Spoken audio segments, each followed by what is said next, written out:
warahmatullahi wabarakatuh. Apa kabar Anda semua? Semoga selalu dalam keadaan sehat walafiat. Kembali berjumpa dengan saya, Hersu Beno Arif, dari Forum News Network. Statement atau sinyalemen Wakil Ketua KPK Alexander Marwata yang mempertanyakan kewarasan para pejabat di lingkungan pemerintahan Provinsi DKI Jakarta yang super tajir itu terus bergulir.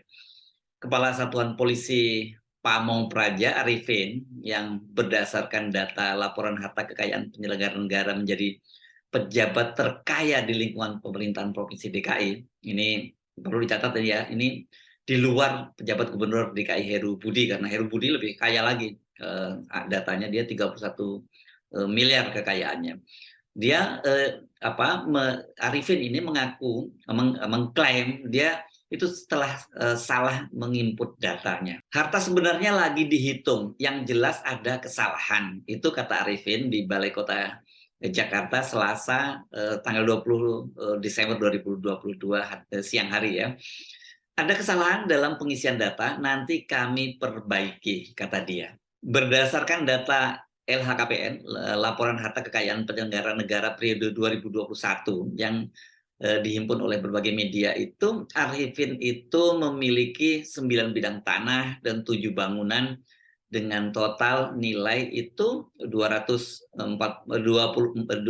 miliar, 24,59 miliar. Seluruh aset Arifin yang merupakan hasil itu merupakan hasil perolehan sendiri dan hibah tanpa akta. Ini tersebar di Jakarta Barat, Tangerang, dan Jakarta Timur.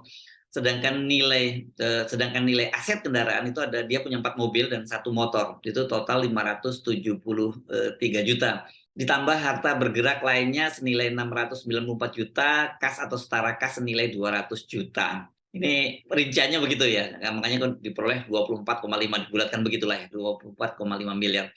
Sebelumnya itu, Wakil Ketua KPK Alexander Marwata kan ketika dia hadir di Balai Kota itu menyampaikan semacam semacam keheranan dia. Dia menyoroti kok harta kekayaan para pejabat di pemerintah provinsi DKI Jakarta itu sangat sangat luar biasa, sangat tajir. Angkanya fantastis. Saya punya akses, Pak, untuk membuka LHKPN seluruh penyelenggara pejabat negara, termasuk pejabat di Pemprov DKI. Saya cek itu. Wah, bidang tanahnya 20 sampai 25. Waras enggak sih kita ini? Kata Alexander Marwata saat dia memberikan sambutan acara pencegahan korupsi di Balai Kota DKI Jakarta hari Kamis lalu ya, tanggal 15 Desember. Dengan banyaknya harta yang dimiliki oleh para pejabat di Pemprov DKI Jakarta itu, Alex berharap yang mudah-mudahan itu didapatkan dari usaha yang halal. Buat apa punya rumah sampai puluhan bidang, tanah puluhan bidang? Buat apa? Ini yang menyebabkan apa akhirnya harga tanah mahal sekali. Karena dikuasai kelompok-kelompok tertentu, Pak. Individu-individu tertentu, Pak. Kan seperti itu, kata Alex. Ini sepertinya kita juga harus men-set cara berpikir kita gitu loh. Jangan menumpuk harta seolah-olah nggak akan habis gitu. Ini banyak saya lihat pejabat Pemprov DKI itu yang punya tanah berpuluh bidang, itu saya nggak tahu dari mana. Mudah-mudahan itu juga dari hasil yang halal. Dia punya usaha apapun, saya nggak tahu. Itu kan harapannya seperti itu. dari mana ya harta para pejabat Pemprov DKI itu? Nah, Alexander Marwata mengaku dia mendapat informasi banyak pejabat di Pemprov DKI itu yang mencari pendapatan tambahan dengan bermain dalam pengadaan barang dan jasa. Selain itu, lubang rezeki haram lainnya itu juga mereka peroleh dari bermain di proses perizinan. Gitu ya, ada yang dipersulit, ada yang dipermudah, yang penting asal hitung-hitungannya cocok gitu ya. Cara-cara menumpuk harta kekayaan dengan tidak halal ini sangat ironis karena gaji dan tunjangan aparatur sipil negara dan pejabat di Pemprov DKI itu termasuk yang tertinggi di Indonesia. Dan bahkan sampai Pak Alexander ini mengaku itu ada seorang dirjen ya di sebuah kementerian yang curhat lah, iri dengan gaji besar pejabat di Pemprov DKI Jakarta. Kalau sudah digaji besar dan masih juga korup dan menumpuk harta, wajar kalau kemudian Alexander Marwata mempertanyakan kewarasan para pejabat di Pemprov DKI Jakarta. Nah, kita balik lagi ke Arifin. Ini karena Arifin yang jadi sorotan dia paling tinggi. Padahal sebenarnya yang lain juga banyak yang tinggi-tinggi. Tapi karena angkanya paling tinggi, dia jadi sorotan. Nanti giliran yang lain juga harus disoroti. Apa wajar atau tidak? Ya jangan Pak Arifin aja ya. Lantas siapa sih Arifin ini dan berapa besar gaji dan tunjangannya? Ini saya baca dari data profil pimpinan di Satpol PP Jakarta, satpolpp.jakarta.go.id. Arifin ini kalau lihat sekolahnya kelihatannya dia ini adalah warga asli Jakarta. Saya tidak tahu apakah dia etnis asli atau dia pendatang, tapi yang jelas dia menamatkan SD sampai SMA-nya itu di Jakarta. Nah, setelah itu dia melanjutkan ke program D3 di STPDN Jatinangor. Ini ikatan dinas dan lulus tahun 1994. Setelah itu dia melanjutkan ke S1 di Sekolah Tinggi Ilmu Administrasi Negara LAN 97 dan kemudian S2-nya itu juga di Setialan itu baru tahun 2005. Bagaimana perjalanan karirnya? Arifin ini memulai karirnya kalau yang tadi profil yang saya baca itu di Pemprov DKI dengan menjadi sekretaris Kelurahan Duri Utara. Itu tahun 1998. Dan kemudian karirnya terus menanjak jadi lurah dan jabatan-jabatan lain, dan pada masa Ahok menjadi gubernur DKI dia dipromosikan dari posisinya sebelumnya itu sebagai wakil wali kota Jakarta Timur, kemudian menjadi kepala dinas perumahan dan pemukiman di Jakarta ya. Ini tahun 2017. Ini mungkin menjelang akhir masa jabatan Ahok berarti ya. Ini berarti dia naik menjadi pejabat eselon 2. Eselon kalau di dinas apa? Eselon 2A ya saya kira. Namun kemudian ternyata dia pada masa Ahok digantikan oleh Jarot itu dia didemosi, diturunkan jabatannya dengan alasan selama menjabat kepala dinas tadi pemukiman tadi itu serapan anggarannya sangat rendah. Arifin diturunkan lagi jabatannya menjadi wakil wali kota Jakarta Selatan. Namun kemudian setelah Anies terpilih pada tahun 2019 itu dia kembali dipromosi menjadi kepala Satpol PP itu ini kembali menjadi eselon 2. Jadi kalau kita hitung-hitung dia sekarang ini menjadi kepala dinas itu yang terakhir ini yang cukup lama ya tadi itu Satpol PP 2019, sekarang 3 tahun ya. Ini penting mesti kita catat dia menjadi kepala dinas berapa tahun ini. Ini untuk mengetahui normal nggak, waras nggak dia kekayaan seperti itu. Mari kita hitung-hitung berapa gaji dan tunjangan yang dia terima sebagai kepala dinas dan pantas.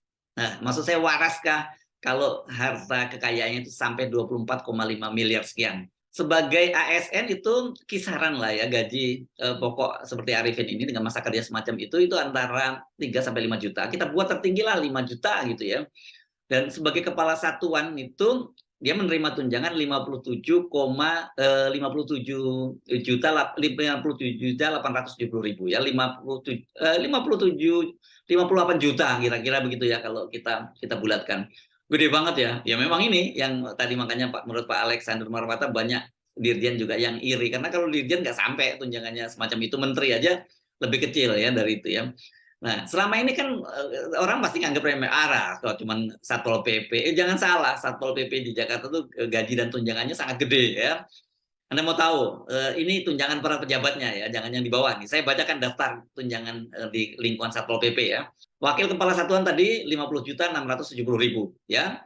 Kemudian sekretaris itu 40.770.000 rupiah. Kepala bidang 39.960.000, kepala Satpol PP Kota Jakarta dan Kabupaten. Ini karena kan ada di Jakarta ini selain kota ada Jakarta Timur, Jakarta Pusat, Jakarta Utara, Jakarta Selatan, itu ada Kepulauan Seribu. Itu sama, makanya 39.960.000. Gede banget ya ini levelnya kalau di perusahaan swasta ini udah GM, bahkan jangan-jangan ini levelnya kalau VP atau GM lah ini ya. Ini siapa yang nggak ngiler gitu ya dengan gaji dan tunjangan dari para pejabat di Pemprov DKI. Ini kita balik lagi ke Pak Arifin tadi ya. Gaji pokok itu kita buat tadi tertinggi 5 juta plus tunjangannya tadi 50.670.000 ya. Katakanlah tambah uang perjalanan dinas ini ya. Meskipun Jakarta saya nggak tahu dinas itu apakah dari Balai Kota ke Jakarta Utara itu dianggap sudah dinas gitu ya. Tapi kita kata-kata begitu. Kita asumsi rata-rata sekitar 10 juta dia dapat perjalanan dinas. Maka sebulan itu dia menerima sekitar 65.670.000 rupiah. Saya mau kasih gampang ya. Kita kalikan saja masa kerja dia setelah dia lulus STPDN kan ini sekolah dinas, jadi asumsi saya dia langsung kerja meskipun mungkin jadi CPNS atau apa gitu. Itu tahun 94 dan kemudian gajinya udah seperti sekarang kita buat gitu ya, karena saya bilang saya poor, gajinya seperti sekarang. Jadi saat dia jadi kepala dinas, walaupun itu kan nggak mungkin ya kalau jadi CPNS pasti kecil lah, kita tahu ya gajinya cuma berapa juta gitu tunjangannya, dia juga belum punya tunjangan jabatan kali ya, atau tunjangan apa, tunjangan fungsional saja gitu. Tapi hitung-hitungan itu hanya untuk memudahkan kita menghitung saja ya. Mari kita hitung ya, 65.670.000 setiap bulan kali 14 bulan kerja setahun karena ada tunjangan THR dan tahun baru gitu. Dan kemudian kita kalikan 28 tahun masa kerja ya, karena tadi dia lulus STPDN itu 1994. Ini kalau saya hitung-hitung ini ya total itu cuma bukan cuma dong, total itu 25.742 juta ya.